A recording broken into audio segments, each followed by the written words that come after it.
Wasak ang backboard ng court na ito sa Taiwan dahil sa lakas ni Kevin Kiambao at isa sa mga Taiwanese player na tumalo sa gilas. Nagpaabot ng paghangat regalo kay KQ. Yan ang ating mga pag-uusapan para sa video natin na ito.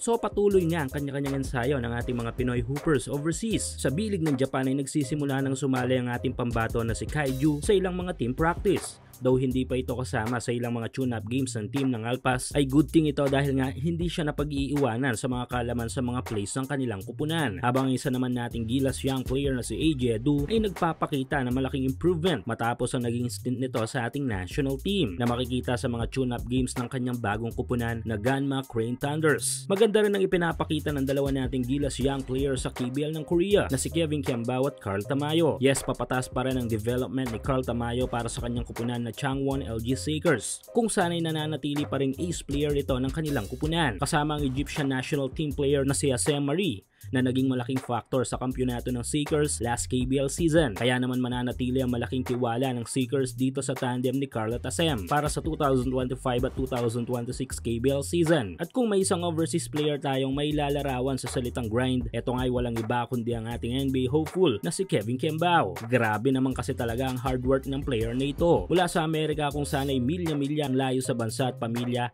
ay tinis ni KQ upang mas mapatas pa ang kanyang development sa game. At pagkatapos ng US ay diretso ito sa ating national team duty para naman sa bayan ay walang space ang salitang pagod dito kay KQ. At pagkatapos ng gilas ay agad-agad itong tumungo sa Korea para sa kanyang main job. Ito nga ay sa kanyang mother team sa KBL na Sonoy Sky Gunners. Same thing sa gilas duty nito na parang walang tangan na pagod si KQ at agad na ginampanan ang trabaho sa Sono. Makikita nga natin yan sa ilang mga tune-up games na sinabakan agad ni Kabayan sa Korea, kung saan ay patuloy na ginaganap ng Sono ang kanilang mga serya ng tune-up games kontra naman sa mga top Taiwanese ball clubs.